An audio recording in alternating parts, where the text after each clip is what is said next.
Bonjour et bienvenue dans cette correction vidéo de l'activité d'entraînement pour le CCF d'informatique et de mathématiques en première bac pro agricole.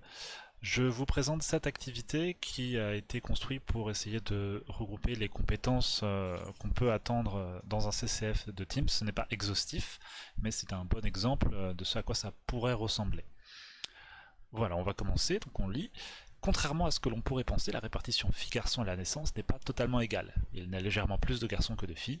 La moyenne mondiale est de 105 garçons pour 100 filles, soit un ratio de 105 sur 100, qui est égal à 1,05. Plus ce ratio est élevé, plus il y a plus de bébés garçons. Excusez-moi, je corrige les fautes de frappe pendant que je fais la correction. Plus il y a de bébés garçons que de bébés filles enregistrés à la naissance. Problématique, ce ratio est-il constant au fil du temps, selon le pays, et quels sont les facteurs sociaux et politiques qui semblent l'affecter? Afin de répondre à cette question, nous allons nous appuyer sur les données de la Banque mondiale. Une recherche Google avec les mots-clés ratio filles-garçons naissance données Banque mondiale mène rapidement à la base de données voulue. Nous allons télécharger le fichier CSV à l'adresse donnée ci-dessous. Ici, le fichier est décrit comme SDMX CSV dans le bouton Data. Alors on y va. Donc je clique, ça nous amène sur le site de la Banque mondiale, donc c'est une page qui n'existe qu'en anglais, je suis désolé, donc comme dit dans l'énoncé, les données sont disponibles dans Data, et c'est le SDMX CSV. Je vous rappelle que CSV veut dire Comma Separated Values, c'est un fichier texte dont les données sont séparées par des valeurs. Donc on va l'enregistrer, je le laisse dans mes dossiers de téléchargement, hop. Et donc maintenant qu'on l'a téléchargé, il s'appelle, donc il partait bien ce nom-là quand on l'a téléchargé. Importer le fichier dans Excel afin de pouvoir utiliser les données. Donc pour ça, on ne va pas cliquer sur le fichier lui-même, on lance d'abord Excel. Alors la version d'Excel que j'ai est la version la plus récente, mais la version qu'on a au lycée, nous, est un peu plus ancienne. C'est possible qu'il y ait des petites différences, mais normalement, globalement, le déroulé est le même. Donc pour importer des données, on va dans l'onglet Données, Données externes, à partir d'un fichier texte. Et on va chercher, donc dans les téléchargements, celui-là, celui d'aujourd'hui, et on l'importe.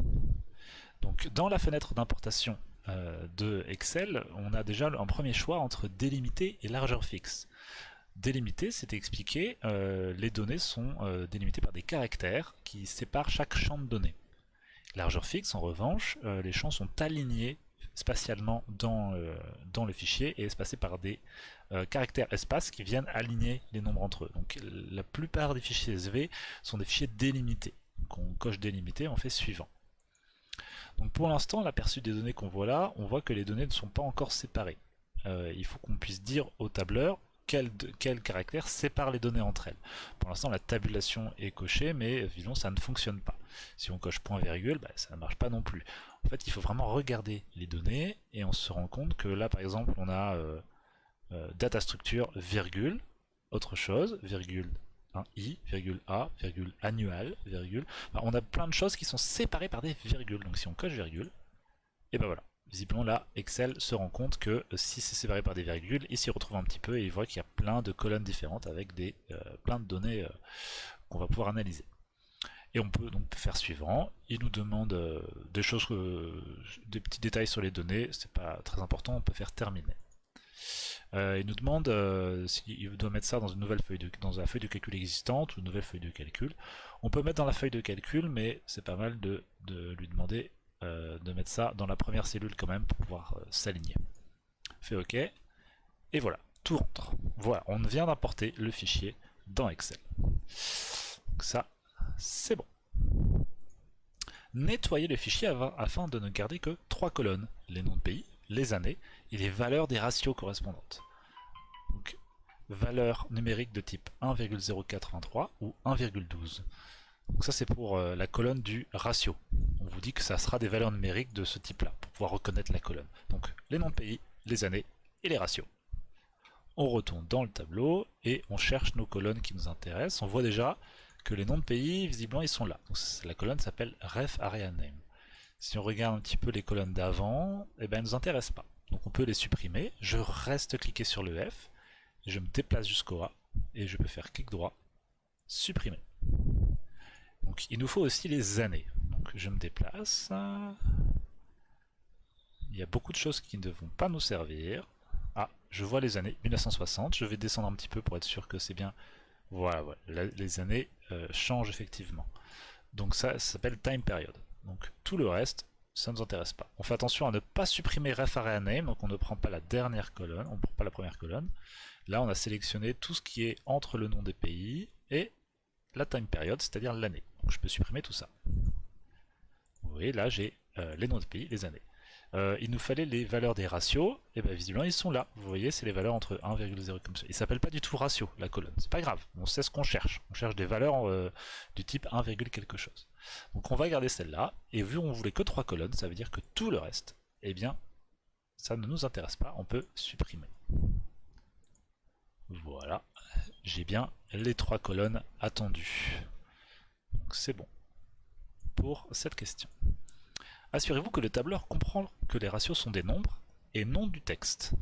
Alors, qu'est-ce qu'on veut dire par là? En fait, on l'a vu beaucoup en cours, le problème de la plupart des jeux de données, c'est que les nombres décimaux, le marqueur décimal est un point, puisque c'est comme ça que le monde anglo-saxon fonctionne, les Américains, les Anglais, le marqueur décimal est un point chez eux. Chez nous, en France, le marqueur décimal est une virgule. Et donc ça pose problème puisque notre Excel qui est un Excel français ne comprend pas que ceci est un nombre. On va être obligé de faire un rechercher et remplacer pour remplacer tous les points par des virgules. Rechercher et remplacer, il existe un raccourci, c'est CTRL-H, vous restez appuyé sur la touche CTRL et vous appuyez une fois sur H et vous relâchez le CTRL et ça vous met directement dedans. Si vous ne voulez pas apprendre le raccourci par cœur, si vous retournez dans l'onglet accueil et normalement vers la droite du ruban, dans rechercher et sélectionner, vous pouvez avoir remplacé. Et donc, nous on cherche le point et on remplace par une virgule. Et on fait remplacer tout. Et là normalement il nous dit 17 078 remplacements ont été effectués. Heureusement qu'on n'a pas essayé de le faire à la main, bien sûr. Et donc ça, maintenant c'est bon, Excel le voit comme des nombres. Je vous fais une petite démo de pourquoi est-ce qu'on fait ça. Pour l'instant, je suis revenu en arrière, donc si ces points-là, si j'essayais de faire un calcul avec, donc de faire celle-là plus celle-là, ben, il comprend pas, parce que pour lui c'est pas des nombres. Donc par contre, si je refais du coup mon remplacement, hop, et que je refais mon calcul, donc je fais celle-là plus celle-là, ça y est, pour lui il comprend, c'est des nombres, et il peut faire le calcul sans problème. Voilà, donc cette question, c'est bon. Renommer la feuille en données. Donc la feuille dans un tableur, c'est bien tout ce qui est en bas. Là, ça s'appelle feuille 1. Donc je la renomme en données. Voilà. Ça, c'était facile. Ajouter une colonne intitulée déséquilibre. Dans cette colonne, on veut afficher oui si le ratio est strictement supérieur à 1,10 et non sinon. Insérer une formule qui permet de le faire automatiquement pour toutes les lignes du tableau. Donc on veut rajouter une colonne qu'on appelle déséquilibre. Quand on dit ajouter une colonne, la colonne est déjà présente bien sûr. C'est juste l'idée qu'on ajoute une colonne de données. Pour l'instant on a 3 colonnes de données et une infinité de colonnes vides. Et bon, maintenant on veut une 4e colonne avec des informations dedans. On nous demande d'insérer une formule qui va afficher oui si la valeur est supérieure à 1,10 et non sinon. On vous disait strictement inférieur, strictement supérieur. Donc voilà. Ici, là, normalement, ça devrait afficher non. Là aussi, là aussi, là aussi. Et en fait, il y a quelques pays dans la liste où, en fait, oui, c'est au-dessus de 1,10. Et effectivement, ça veut dire qu'il y a plus de 110 garçons pour 100 filles. Ça veut dire qu'il y a un déséquilibre dans les naissances. Cette formule, ça va être avec la fonction si. Fait égal si. On ouvre la parenthèse. On n'oublie pas que quand on commence à écrire une formule et qu'on fait égal le nom de la fonction, on ouvre la parenthèse, le tableur nous fait un petit indice. Il nous explique où est-ce qu'on est dans la fonction. Là, le tableur nous dit qu'on attend un test logique. Le test, c'est est-ce que cette cellule-là est strictement supérieure à 1,10. Voilà notre test. Je vois dans le petit prototype de la fonction en dessous qu'une fois après le test logique, il y a un point virgule. Donc j'ai fini mon test, je fais un point virgule. Valeur si vraie, c'est-à-dire si ce test est vrai, c'est-à-dire si cette valeur est supérieure à 1,10, je veux qu'on affiche oui. et je remets un point virgule, et si j'arrive dans la valeur s'il faut, qu'est-ce que je veux que ça affiche si ça, c'est pas strictement supérieur à 1,10? Eh bien je veux non, et je ferme la parenthèse. Donc j'ai cette formule qui a l'air de fonctionner ici, je peux la descendre un peu, en prenant le carré, je la descends, ça marche aussi. Donc ça a l'air d'afficher non, c'est normal, il n'y a aucune valeur qui est supérieure à 1,10. J'ai beaucoup de lignes dans le dossier, donc je ne vais pas prendre ça et je ne vais pas le descendre jusqu'en bas à la main, ça va être un peu long. Ce que je vais faire, c'est que je vais prendre le carré et je vais double-cliquer dessus. Et automatiquement, la formule descend jusqu'en bas. Et donc on va descendre un petit peu, voir si on aperçoit des oui. Hop, il y en aura probablement un peu plus vers la fin. Ah, j'en ai vu, vous voyez, là il y a un oui. En Chine, en 2006, c'était 1,178. Donc là, la formule a fonctionné. On est bon. Donc je peux barrer ceci. À l'aide des filtres, complétez le tableau ci-dessous. Donc on a une liste de pays. Pour chaque pays, on a une année qui correspond et on veut savoir le ratio qu'il y avait au Chili en 1985. Donc je reviens ici. Hop. Et je veux des filtres. Donc je reviens dans Données, Filtrer, et j'ai des petites flèches qui sont apparues pour chaque colonne. Et donc on nous a dit qu'on voulait le Chili. Donc je désélectionne tout le monde. Je cherche Chili. Hop, j'enlève ça. Je sélectionne que le Chili. Le Chili, en quelle année? En 1985. Donc je désélectionne tout. Et je prends 1985. Et le ratio, c'est 1,043. Donc on met 1,043. Sri Lanka 2005. Donc on y va. J'efface les filtres. Et je cherche. Donc je désélectionne tout. Je cherche Sri Lanka. Il est là. Hop. Et je veux en 2005. Donc je vais chercher. Je désélectionne tout le monde. Et je vais en 2005. Et en 2005, c'était 1,047. Et au Kenya, en 1965, donc j'efface les filtres et je vais chercher le Kenya. Hop, il est bon. Et en quelle année? En 1965. Et bah c'est juste là. Hop. Et donc 1,02. Et voilà, j'ai répondu à toutes les questions. Donc je peux effacer les filtres et revenir à l'énoncé. Question 7. Créer un tableau croisé dynamique avec les années en nom de ligne et les noms de pays en colonne, contenant les valeurs des ratios garçon-fille. Donc un tableau croisé dynamique. Donc, comment on fait pour insérer un tableau croisé dynamique? Je clique quelque part dans les données, hein, peu importe où, il faut juste pas que mon curseur soit en dehors. Si le curseur est à l'intérieur, je peux aller dans Insertion, Tableau croisé dynamique.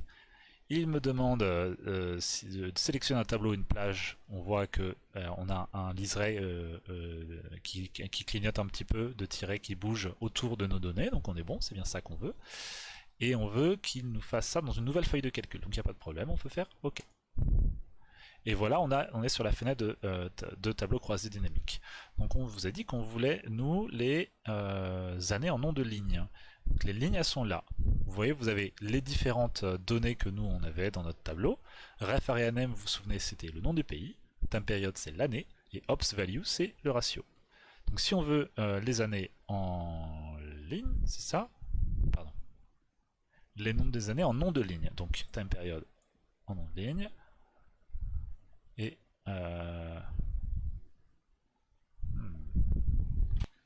petite coupure dans la vidéo, je me suis rendu compte que j'avais fait une erreur dans la consigne. Ce sont bien les années en nom de colonne et les noms de pays en ligne. Donc time period, ça ne va pas dans ligne, mais ça va dans colonne. Et le nom de pays doit aller dans les noms de ligne. Donc ref area name va dans les lignes. Voilà à quoi doit ressembler le tableau normalement. Les noms de pays ici et les années là. Donc le tableau est immense évidemment, puisqu'il y a toutes les années et tous les pays. Et on vous dit dans la consigne que ce qu'on veut mettre dans les cases là du tableau, c'est la valeur du ratio. Donc on va prendre ops value et on va mettre ça ici. Alors, hop, on a ce qu'il nous fallait, on a juste un petit détail. Alors ici ça ne porte pas à confusion puisque on n'a qu'une seule valeur par case du tableau, mais des fois le tableau croisé dynamique ne fait que compter les valeurs plutôt que de les donner. plutôt que d'en faire la moyenne.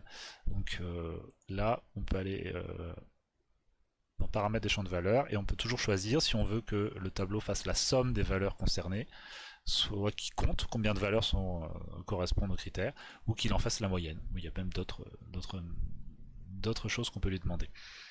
Nous, on va rester sur la somme parce que ça change pas grand chose, on a une seule valeur par case. Voilà pour le tableau croisé dynamique. Non, pardon, il est là. Donc, hop. En dessous de ce tableau, en utilisant la fonction NBC, insérez une formule qui compte le nombre de pays avec un ratio supérieur à 1,1. Cette formule sera entrée une fois sous la colonne de 1960 et sera étendue vers la droite pour couvrir toutes les années. Alors, donc déjà, la colonne de 1960, donc c'est L. On demande d'aller sous le tableau. Donc on pourrait descendre avec ça. N'oubliez pas qu'il y a un petit raccourci. Si vous restez appuyé sur CTRL et que vous appuyez sur la flèche du bas du clavier, ça vous amène automatiquement en dessous du tableau. D'ailleurs, au passage, petit truc intéressant, c'est que là, le tableau croisé dynamique, il nous fait le total de chaque ligne. Il nous fait aussi le total des colonnes là-bas. C'est pas très intéressant, le total de tout ça. On préférerait peut-être la moyenne. Et c'est là que ça peut entrer en jeu, ce que je vous ai montré. Dans paramètres des champs de valeurs, on va plutôt demander la moyenne. Et là, on a ce qu'il appelle le total général, mais on voit que cette fois, il fait bien la moyenne de chaque année. Alors, on va rentrer notre fameuse fonction qui compte combien de valeurs dans cette colonne sont au-dessus de 1,1. Donc, on va faire égal, et donc c'est la fonction nb.si, et on ouvre la parenthèse, et là on a encore notre plage. Alors, on peut partir du Zimbabwe là, et en faisant CTRL et la flèche, on peut se déplacer. Alors, pardon, encore une petite coupure, j'essaie de voir ce qui était le mieux en termes d'explication.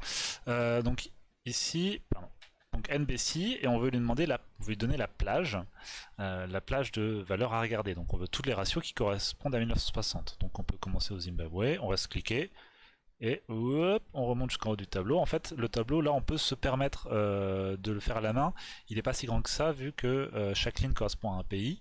Il n'y a plus chaque ligne pour un pays, une année. Ce qui était le cas dans nos données, et ça faisait beaucoup de lignes. Là, on a juste une ligne par pays, ça fait 200 et quelques. Donc on peut aussi se déplacer avec la barre de défilement. Donc voilà, pour l'instant, on a NBC, on a choisi notre plage sur laquelle NBC doit compter. Et on a notre critère qu'on doit lui donner. Notre critère, c'est on veut compter combien de valeurs ici sont supérieures à 1,1. Et bien tout simplement, il faut lui mettre entre guillemets supérieur à 1,1. C'est tout. Je zoome un petit peu. Je peux pas quand je fais la formule. Donc vous pouvez le voir en haut, hein, NBC B5 B269, point virgule, entre guillemets, strictement supérieur à 1,1. Et on ferme la fonction, les parenthèses, donc n'oubliez pas de faire ça à la fin. Et visiblement, en 1960, aucun pays n'était au-dessus de 1,1. Et on va étendre vers la droite. Hop. Et là, on arrive ici. Et on est bien en 2021. Hop.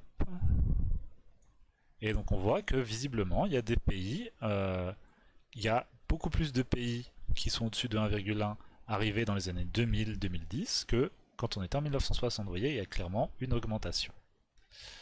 Voilà pour cette question. Vous voyez là, le critère était donné. Renommer la feuille en TCD1. Donc TCD1 pour tableau croisé dynamique. Question 10, revenir sur la feuille Données et créer le même tableau dynamique que précédemment, mais en filtrant cette fois les noms de pays en colonne. On ne gardera que la France et la Chine. Donc je reviens dans Données, je vérifie bien que je clique dans les données, Insertion, tableau croisé dynamique, nouvelle feuille de calcul. Et donc pareil, je mets les années. Donc on a le même tableau dynamique que précédemment. Donc on avait les années en colonne, pardon, les années en colonne et le nom de pays en ligne. Donc si je mets les années en colonne et les noms de pays en ligne, et qu'on demande cette fois de filtrer les noms de pays. Alors on te dit de filtrer en colonne, mais c'est jamais très clair, hein, colonne-ligne, dans ce genre de cas. Donc mais on sait là qu'on veut filtrer, donc on nous a dit la Chine et la France. Donc allons-y, on désélectionne tout, on va prendre la France déjà, donc qui est pas très loin d'ici normalement, elle est là, et la Chine, qu'on a dû passer, donc qui s'appelle China ici, parce que tout ça est en anglais. China. Voilà. Et donc on a la Chine, la France, les années, il ne faut pas oublier de mettre les valeurs bien sûr, ici. Et on a donc l'évolution des ratios en fonction des années pour la France et la Chine. Hop. Et on va le renommer en TCD2. Voilà. Donc ça c'est bon. Et ça aussi. Insère un graphique croisé dynamique afin de visualiser l'évolution des ratios de la France et de la Chine. On veut les années en abscisse et les ratios en ordonnée. Donc un graphique croisé dynamique. Donc, on clique dans le tableau et normalement dans les onglets en haut, quand on a le curseur dans le tableau croisé dynamique, on a des options supplémentaires qui apparaissent, notamment analyse du tableau croisé dynamique et création. C'est dans analyse que ça m'intéresse, on a l'option graphique croisé dynamique. Je le fais. Et moi je voudrais quelque chose plutôt en ligne, une courbe, avec juste une courbe toute simple, on va voir ce que ça donne, je fais OK. Et bien pour l'instant c'est pas trop ce que je voulais. Donc visiblement on a les pays en bas, et les valeurs sur cet axe là, et chaque trait représente une période du temps, donc visiblement c'est inversé. On va peut-être mettre ça, comme ça. Et là, on a bien un graphique qui correspond à ce qu'on voulait. Donc ça veut dire que notre tableau, il correspondait pas à l'ordre qu'il fallait pour faire le graphique. Insérer un graphique croisé dynamique, voilà, je viens de le faire. Question 13, décrire 3 phases d'évolution du ratio visible pour la Chine. La Chine, elle est donc en bleu, on voit l'évolution du ratio garçon-fille en fonction du temps. Et on voit clairement qu'il s'est passé quelque chose. Donc on a quelque chose qui est proche de celui de la France et qui est assez stable, mais visiblement vers 1981, 1982, il commence à y avoir une très forte hausse du ratio. Le nombre de garçons par rapport au nombre de filles a énormément augmenté, jusqu'au milieu des années 2000 où ça a commencé à ralentir, et depuis 2010 ça commence à diminuer doucement, c'est-à-dire que le nombre de garçons, cet excès de garçons commence à diminuer un petit peu. Donc on a la phase où c'est stable au début jusqu'en 81, 82, après ça augmente jusqu'en 2010 et après ça redescend. C'est ce qu'on va écrire ici. On a une phase stable où le ratio est proche de celui de la France jusqu'en, on va dire, 1982 environ, puis une forte hausse jusqu'à atteindre un ratio de à peu près 1,18 quasiment, 118 garçons pour 100 filles, c'est énorme. C'est en quelle année? C'est vers 2006-2007, vers 2006. Et depuis, le ratio semble en baisse. Voilà les 3 phases, stable, hausse et baisse. Hop, je vous surligne juste ça. Voilà notre réponse à cette question. On peut barrer. On donne ci-dessous un article du journal Le Monde daté du 29 octobre 2015, qui a été légèrement modifié. Il a, à partir du graphique et de l'article, expliqué les différentes phases de l'évolution du ratio garçon-fille à la naissance en Chine. Donc, je vais lire cet article. Chute démographique, déficit de filles, les effets de la politique de l'enfant unique en Chine. La Chine a annoncé, jeudi 29 octobre, la fin officielle de la politique de l'enfant unique. Cette dernière avait été instaurée en 1979 et n'autorisait qu'un seul enfant par couple, sauf exception pour certaines minorités par exemple. La politique avait déjà été assouplie en 2002, possibilité d'acheter le droit à un deuxième enfant, puis surtout en 2013 avec l'autorisation d'avoir 2 enfants si l'un des parents était lui-même l'enfant unique. Désormais, tous les Chinois seront autorisés à avoir 2 enfants. La politique de l'enfant unique paraît avoir atteint son objectif. La natalité en Chine a drastiquement chuté en 35 ans, passant de 33 naissances pour 1000 habitants en 1970 à 12 en 2013. Selon les données de la Banque mondiale, logiquement, cette baisse de la natalité a fortement ralenti le taux de croissance de la population chinoise, passé de 2,76% en 1970 à 0,51% en 2014. Conséquence collatérale de cette politique, la part des femmes dans la population a peu à peu diminué, pour atteindre 48,48% en 2014, soit 106 hommes pour 100 femmes. Le chiffre est encore plus impressionnant au sein de la génération née en 2010, où l'on comptait près de 118 naissances de garçons pour 100 naissances de filles, notamment à cause d'avortements sélectifs facilités par la généralisation des échographies à partir des années 1990. Ce déficit de filles s'explique par l'état de la société chinoise au sein de laquelle les femmes sont socialement dévalorisées et où les familles préfèrent généralement avoir des fils, notait la démographe Isabelle Lathané dans Chinoise au XXIe siècle, paru en 2012. Dès les années 1980, avant même la diffusion des échographies, le déficit de filles était déjà visible, notamment en raison d'abandon et d'infanticide. Autre signe de cette préférence masculine, la mortalité infantile des filles atteint ainsi 26,8 pour 1000 sur la période 2005-2010, contre 18 pour 1000 pour les garçons. L'auteur était Alexandre Pouchard. Voilà l'article. Donc l'article nous parle de cette politique chinoise officielle qui interdisait les gens d'avoir plus qu'un enfant. Et cette politique a été instaurée en 1979. Si on regarde 1979, on est ici. Et ça correspond en fait au début vraiment de la hausse. Et ce qui s'est passé, c'est qu'on vous explique que dans la société chinoise, les femmes sont socialement dévalorisées et les familles préfèrent avoir des fils. Et donc, si on a le droit d'avoir qu'un seul enfant et qu'on préfère avoir des fils, eh ben on va essayer de se débrouiller pour avoir un fils. Et ça passe par des infanticides et des abandons, c'est ce qu'on vous dit. Donc cette politique a poussé certaines personnes à abandonner ou tuer les filles à la naissance.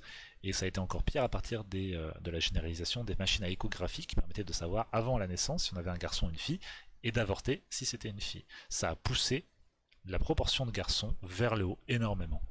Et on vous dit que cette politique a été atténuée en 2002 et qu'en 2013, il y a eu une autorisation encore plus large et qu'on voit que 2002 on est là, ça a cassé la pente et 2013 en fait on a vraiment la chute qui a commencé à revenir. Donc le ratio redescend vers des valeurs plus normales mais reste extrêmement haut. Donc c'est ce qu'on va résumer en dessous ici. À partir de l'apparition de cette politique en 1979, on voit le ratio qui augmente en raison des abandons et infanticides des petites filles. Entre parenthèses, les familles préfèrent avoir des garçons. Vers entre 2002 et quelle année pour leur élection 2013, la loi a été assouplie, ce qui se voit dans le ratio, car il a arrêté d'augmenter et a commencé à redescendre. Voilà les données qu'on a obtenues à partir de notre tableau de données basiques nous ont permis de mettre en évidence une forte évolution du ratio en Chine par rapport à la France. Vous voyez que la France est extrêmement stable de ce point de vue-là. La France colle à ce qui a l'air d'être la moyenne biologique, c'est-à-dire 1,05. Et la Chine a un fort écart à ça, et ça s'explique en fait, si on se renseigne un petit peu sur la société chinoise, ça s'explique visiblement par cette préférence chinoise pour les filles dans la société, et qui a poussé certaines familles à se débrouiller, entre guillemets, pour avoir des garçons. Donc voilà pour la réponse qui pourrait être attendue. Donc là j'aurais pu développer un petit peu plus, mais j'ai essayé de faire une réponse simple. Et voilà, on est arrivé au bout du sujet. Donc l'idée c'est de vraiment être capable de traiter un fichier CSV, de l'importer, de le nettoyer, de remplacer les points par des virgules. Et ensuite il faut maîtriser les filtres, les tableaux croisés dynamiques, les graphiques croisés dynamiques, et il faut savoir analyser ces données-là. Voilà, j'espère que ça vous a été utile et je vous dis à bientôt.